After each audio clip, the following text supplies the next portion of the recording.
আপনারা যারা যারা আর্টস ফার্স্ট যেগুলো করতে পারেন না, আমি আপনাদেরকে শিখে দেবো। যারা আর্টস করতে পারেন না তাদের জন্য এই ব্যাগটা এরকমভাবে করবেন, 5 বার করবেন।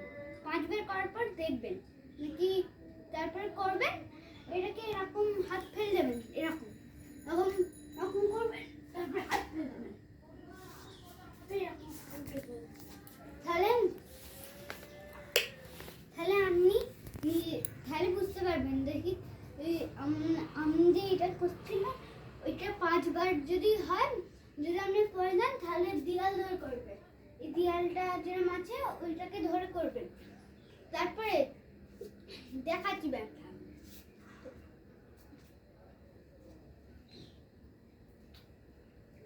এটার মধ্যে অনেকে এরকম এরকম এখানে হাত দেয়, যেরকম আমি এখন দেখাচ্ছি, কিন্তু এরকম নয়, এরকম আছে। এরকম পুরো আঙুলটা হাতটা থাকাটা। কিন্তু যদি আপনি এই ব্যায়ামটা করেন, এটা অনেক জনে করে, কিন্তু এটা এরকম হবে, হাতটা পুরো একান দিয়ে এরকম কোমরে যাবে, এরকম হবে। অনেকজন এরকম ভাবে করে, কিন্তু না এরকম হবে।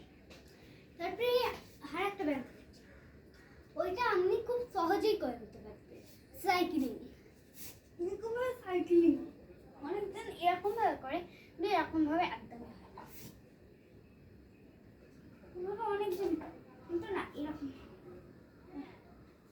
সবাই ভাবে নাকি এটা সাইক্লিং, কিন্তু না, সাইক্লিং একদম মানে রিয়েলিস্টিক মনে করছে এটা সাইক্লিংই আমরা করছি, তাই জন্য এটা টোয়ের উপর। এটা সব থেকে মানে কঠিন।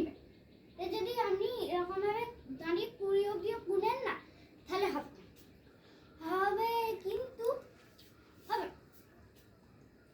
এরকম ভাবে আপনি যদি রোজ 20 করে গুনবেন তাহলে হয়ে যাবে। ওইটা কাটবে না, ওটা কাটবে না, লাল ডটটা টেপো, লাল ডটটাই টিপি। শুনুন, এবার যে আমি দেখালাম ওই ব্যায়ামগুলোকে রোজ ঘরের মধ্যে করবেন। আর সব থেকে জরুরি টাইম টেবিল, যেখানে হোক এরকম দেয়ালে হোক একটা টাইম টেবিল লিখে দেবে, নাহলে যেখানে ইচ্ছা সেখানে টাইম টেবিল লিখে দেবে। তাহলে আপনি লিখবেন দেখি সকালে উঠে ব্যায়াম করবেন, তারপরে আরো অনেক কিছু আছে ওগুলো আপনি করতে পারেন। কিন্তু কিন্তু না, আপনি ভাবলেন দেখি এরকম ব্যায়াম মানে ব্যায়ামের কি, ব্যায়াম কি করে? ব্যায়াম আসলে আমরা যে করি ব্যায়ামটা, ওইটা আমাদের শরীরকে যে ঘেমে যায় সে মানে ফল পাবে। ঠিক আছে।